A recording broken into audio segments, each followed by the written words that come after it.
Topping today's news, the Free National Movement set to reveal its first cohort of candidates tonight. The Education Minister looking to introduce stiffer penalties for anyone causing harm on school campuses. The PHA and physicians finally reach an industrial agreement, and the Commissioner of Police looking towards getting new firefighting equipment very soon.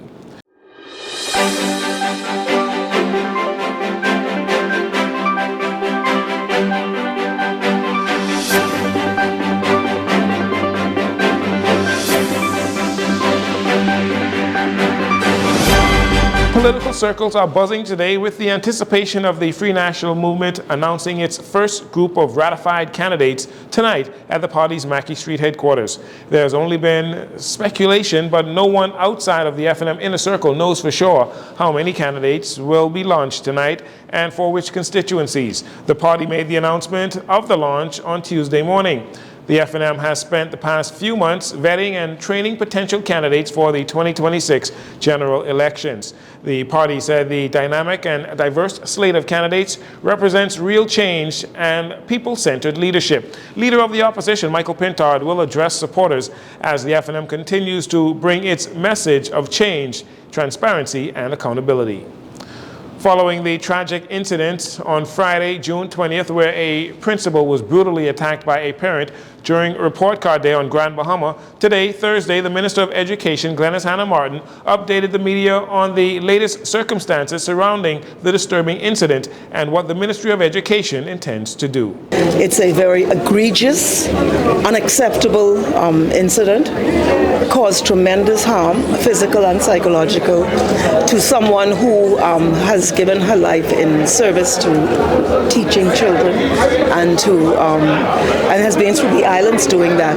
So we've been in some discussion about looking at the laws as it relates to people who feel that they can come on campuses and attack teachers or educators or students, anyone on the campus. And so we've had a small discussion with the Attorney General to begin to look at that. But of course, we have been progressively advancing safety protocols as we are confronted with situations. The suspect in the matter has been arrested and is facing serious charges, including assault. The minister says the Ministry of Education is looking to upgrade their safety protocols. But we want to send a strong message to anyone who believes they can come on the campus as bullies or to take over the campus. That, first of all, we're going to deal with you as you access, because we're putting in stringent access protocols, including student identification. But even when parents come on the campus, we're talking with security now about it being escorted, so they're not allowed to just walk in. As the community comes to grips with the incident, officials stress that safety on campus remains the top priority for both students and teachers. The Public Hospitals Authority, the PHA, and the Consultant Physician Staff Association, the CPSA, have come together to make a pivotal step towards healthcare, labor relations in the Bahamas with the signing of a new industrial agreement today at the Office of the Prime Minister. Dr. Auburnet Roll, Managing Director of the Public Hospitals Authority, noted that this is something that has been in the works for a long time and that it came with a lot of negotiations. Some of the key highlights that I just wish to express to the Bahamian public in this agreement is, one, the enhancement of the leave benefits for our senior physicians. We're also proud in this leave that we've included paternity leave for male CPSA members. We've always extended to some extent in our agreements as it relates to females ensuring through the Employment Act, etc., that they have time off to attend to their newborns. But now we are extending that to the male population at a maximum of 15 days. And that's quite a bit to be able to help that new mother, supporting family values and work-life balance. Dr. Sherelle Lockhart, president of the Consultant Physician Staff Association, said they have all worked very hard on both sides to make sure that they came to an agreement that both sides are happy and comfortable with. It did take us a long time, and as MD Roll said, it was absolutely negotiations on both sides. I must say I woke Mr. Evans up from the labor relations section and finance to make sure that we got what it is that everybody was comfortable with. And so I'm pleased to know that our employer, the government, the PHA, is appreciative of what we do for the Bahamian public, and we are continuing to commit to the Bahamian public to take the best care of them that we can with what we have. And so again, thank you all for coming today, and thank all of the sides.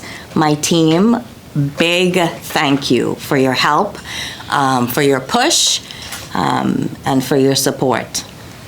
The agreement is retroactive to 2021, but all sides are confident that what is in the agreement will help improve health care in the country. And finally, in this segment, in recent months, the Bahamas has been plagued by a series of major fires ranging from commercial and residential properties to widespread bushfires. The most recent blaze, still active, broke out just yesterday or just days ago in the Coral Harbor area. Well, today, the Commissioner of Police, Jcn News, gave an update on the situation on the ground. So we know that fire has been burning for a couple days. My teams from the fire department have been on that location for a few days, up to 1 o'clock this morning. I was talking to my fire commander, Demris Ambrista, who has given me an update. We know that where it's burning, our vehicles can't get to it access the fire as easily as they would want to. We have gotten the assistance from community partners in obtaining heavy equipment so that we can form fire breaks. And that has helped us to prevent the fire from getting to homes in that area. And they are still on the scene of trying to extinguish that fire. Commissioner Knowles also mentioned that she has asked the government for more firefighting equipment. Well, I don't know exactly when the equipment will be here. Of course, the Prime Minister spoke about the fact that we have already submitted our documents for it, and so did the Minister. We do know that one engine takes about 17 months to be completed, and then, of course, then they have to be shipped.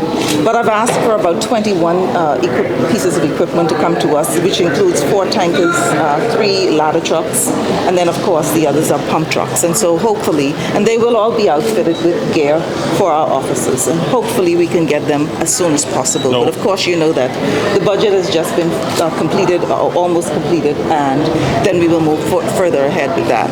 Police Commissioner Jcn News was also asked for an update involving a 5-year-old boy who tragically lost his life due to fire in a home on Rupert Dean Lane, where 3 other children were also badly burned. She said the investigation is ongoing, and she has advice for parents, advising them, parents and guardians, to take necessary precautions in ensuring that your children remain safe in your care or leave them in the care of a responsible adult to avoid such incidents like the one that happened. We'll take a break here. We'll be right back following these commercials.